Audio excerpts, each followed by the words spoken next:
આજે 30 સપ્ટેમ્બર 2024 સોમવારનો દિવસ છે. હું શ્રી રામચરિત માનસની ચર્ચા આગળ કરું છું.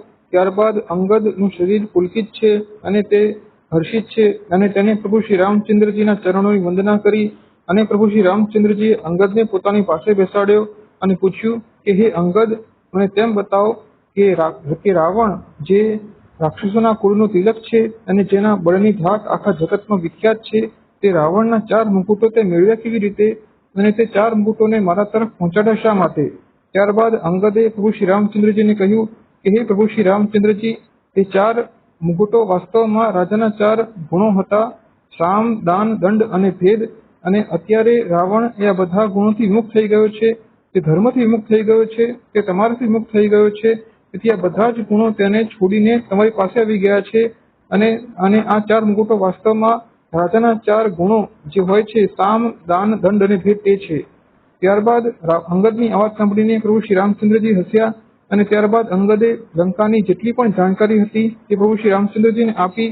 પ્રભુ શ્રી રામચંદ્રજીએ આ જાણકારી મેળવીને તરત જ બધા મંત્રીઓને બોલાવ્યા અને કહ્યું કે લંકા ઉપર શી રીતે આક્રમણ કરવું જોઈએ તેનો ઉપાય કરો.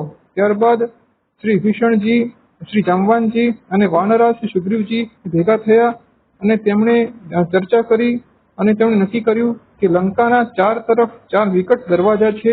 તેથી તેમણે વાનરોની 4 ટુકડીઓ બનાવી અને આ 4 ટુકડીઓને તેમના સેનાપતિઓ નિયુક્ત કર્યા અને આ બધા યુદ્ધપતિઓ તેમને પોતપોતાના જે કાર્યો હતા નીતિપૂર્વકના વચનો સમજાવ્યા અને ત્યારબાદ આ બધા વાનરોની સેનાએ પ્રભુ શ્રી રામચંદ્રજીના ચરણોની વંદના કરી અને પ્રભુ શ્રી રામચંદ્રજીએ આ બધા વાનરોની સેના ઉપર પોતાની કૃપા દ્રષ્ટિ નાખી અને પ્રભુ શ્રી રામચંદ્રજીની કૃપાનું બળ મેળવીને આ વાનરો એ નિર્ભય થઈ ગયા, નિડર થઈ ગયા અને તેઓ હવે લંકા તરફ કૂચ કરી રહ્યા છે.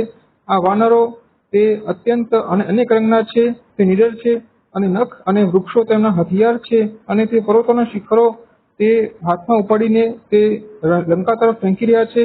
અને લંકા જે અજેય કિલ્લો મનાય છે તેને 4 તરફથી જેવી રીતે વાદળો ઘેરી હોય એમ 4 દરવાજાઓથી ઘેરાયેલી છે. તે 4 દરવાજા ઉપર વાનરોની ટુકડીઓ એક સાથે હુમલો કર્યો અને આ વાનરો એ પોતાના મુખથી તે જે ડંકો છે તે વગાડી રહ્યા છે. ડંકો જે યુદ્ધનો